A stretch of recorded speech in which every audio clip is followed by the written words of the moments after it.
మొత్తం మీద 3 సింబల్స్ ఉన్నా ఒక అసెంబ్లీలో ఒక పార్లమెంట్లో మొత్తం మీద 2 సింబల్సే. అసెంబ్లీలో వాడు సెలెక్ట్ చేసి వేసింది జనసేన అయితే గ్లాసు, టీడీపీ అయితే సైకిల్, కేంద్రంలో బీజేపీ. ఫస్ట్ బ్యాలెట్లో బీజేపీ పార్లమెంట్కి ఓటు వేయాల్సి ఉంటుంది. అక్కడ కమలం తప్పింది సైకిల్ ఉండదు, గ్లాస్ ఉండదు. అంటే ఓటర్ పెద్దగా కన్ఫ్యూజ్ అవ్వడానికి అవకాశం లేదంట. కమలం ఉండదు, సైకిల్ ఉండదు, గ్లాస్ ఉండదు.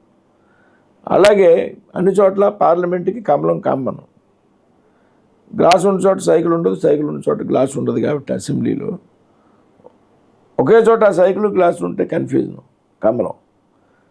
కారికి ఓటర్స్ పెద్దగా కన్ఫ్యూజన్ అయ్యేటువంటి అవకాశం లేదు. కాబట్టి ఈ 3 పార్టీల వల్ల ఓటర్ కన్ఫ్యూజ్ అయిపోయి ఓటు మిస్ అవుతాడు అనేటువంటి అవకాశం తక్కువ.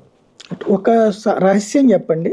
ఇప్పుడు నరసాపురం సీటు అంటే ఆంధ్రప్రదేశ్లో భారతీయ జనతా పార్టీ అసలు ఉనికుందా అనుకునేటటువంటి సందర్భంలో గతంలో గెలవగలిగింది, 2 సార్లు గెలవగలిగింది. ఎలా సాధ్యమైంది? అంటే 99 to 2004 ఒకటి. వాజ్పేయి గారు ఇమేజ్ బాగుంది దేశం అంతా.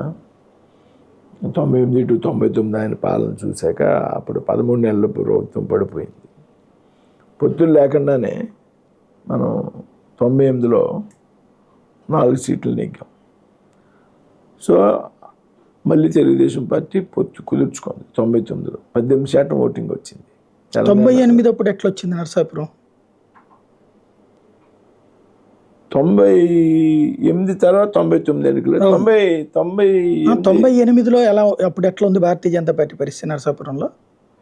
అప్పుడు యావరేజ్గానే ఉంది. అంటే భారతీయ జనతా అంటే మిగతా